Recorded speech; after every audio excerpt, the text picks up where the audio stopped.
One of the most popular questions that get asked from product designers during their job search process is this: what does a typical hiring process look like?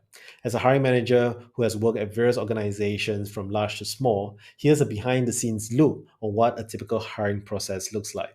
Plus, I will share with you 5 tips on how you can stand out. So let's get into it. Hey there, welcome back to my channel. If you're new here, my name is Joseph. I'm a product design leader, career coach, and mentor. And on this channel, I help product designers like yourself get unstuck, get noticed, and get hired for your dream job.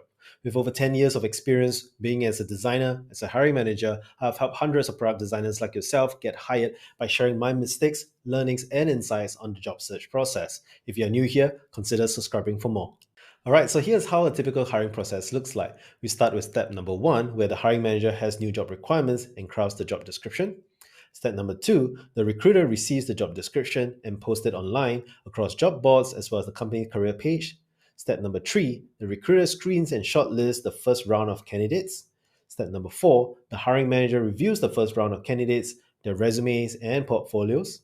Step number 5, the hiring manager shortlists the second round of candidates and conducts those interviews. Step number 6, the hiring manager shortlists a third round of candidates for the design teams to interview. Step number 7, the hiring manager shortlists a fourth round of candidates for design challenge. Then this could be a take-home exercise or a live whiteboard challenge. Step number 8, the hiring manager then shortlists the fifth round of candidates, and this is where the CEO or the head of design will conduct the interview.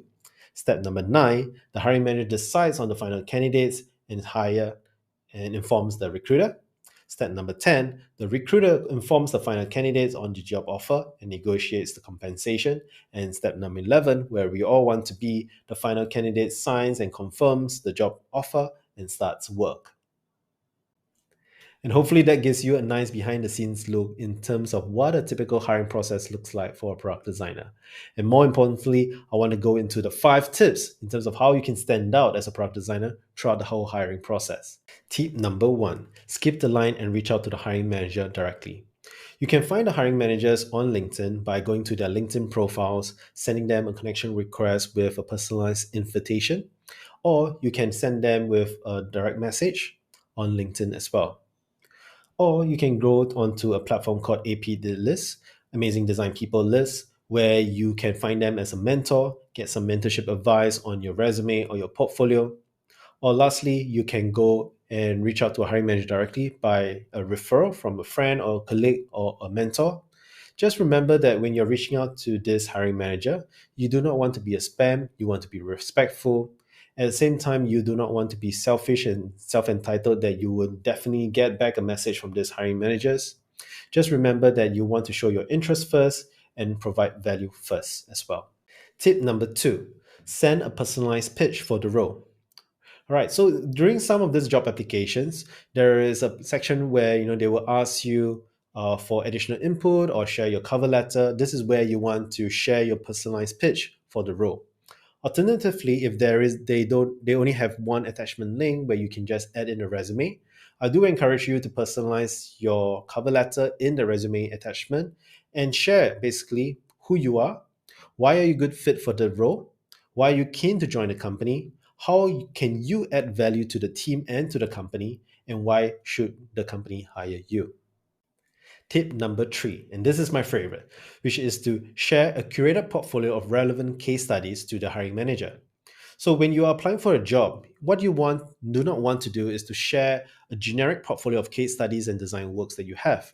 Instead, what you want to do is to share case studies that are relevant for the company, business, as well as their products that they have.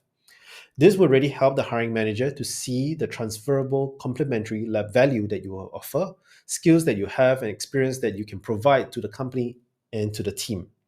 For example, if you previously was hired and trained as interior designer, you do not want to show your portfolio of interiors designs that you have done before. Instead, what you want to do is to share case studies of product UX UI designs that you have done, even if it's their free projects or personal projects. This will really help to provide that context to the hiring manager on why you will be a good fit for the role. Tip number 4, and this is a big one as well, which is to do your research and always ask questions. You'll be surprised in terms of how many candidates that I've come across when I ask them if you have any questions for me. that the answer is no. They do not have any questions, which is weird. Don't you really have any questions about the role? Aren't you curious about the role? There's actually a lot more than what the job description has written down. So my recommendation is always ask question when an interview asks you if you have any questions for them. And do come prepared with at least 5 questions. For example, you can ask about the work culture, what is the team dynamics, what are some of the current projects that the team is working on, what are the biggest challenges that you face or does the team face, what is the future roadmap of the products that we will be building in this company, what are some of the key performance indicator for this role, what is an ideal candidate look like to you, and if you have any questions or doubt about me as the candidate for this role. There are a lot of ways that we can ask, and if you do a simple Google in terms of interview questions to ask back to hiring managers, you just pick from the list of 20, 30, or 50 questions, and you should be good to go. All right, and this final one, tip number 5, is one that I don't see very often, which is to send a follow-up email after you have been through an interview with the hiring manager, the design team, or the CEO, or even the recruiter, right? And say thanks. And this is really just basic courtesy, and it really helps to reinforce the interest, your interest for the role as well. And more importantly, it helps you to be top of mind of the recruiter, the hiring manager, the design team, the CEO, or the head of design for that role. All right, I hope that those 5 tips have helped you in your job search process. And just remember to be patient with the process because larger organizations do take longer to hire, while smaller startups and teams do take shorter time to hire. But remember, if there is a company or a role that is fast to hire, do take note and take a step back because it may indicate a toxic culture within the company where the attrition is high and that people are leaving the company pretty fast as they are joining in, right? So this is really not good because the company is just looking at you as a replacement of a headcount and they just want to replace it as soon as possible. If you have any questions for me, do feel free to ask me in the comments below and I'll get back to you in a future video. If you enjoyed watching this video, do like, comment, and subscribe. I really appreciate it. And also, do consider watching this other video right here where I share with you the 3 things that I looked out for when hiring a product designer. Thank you again so much for watching and I'll see you in the next one. Goodbye.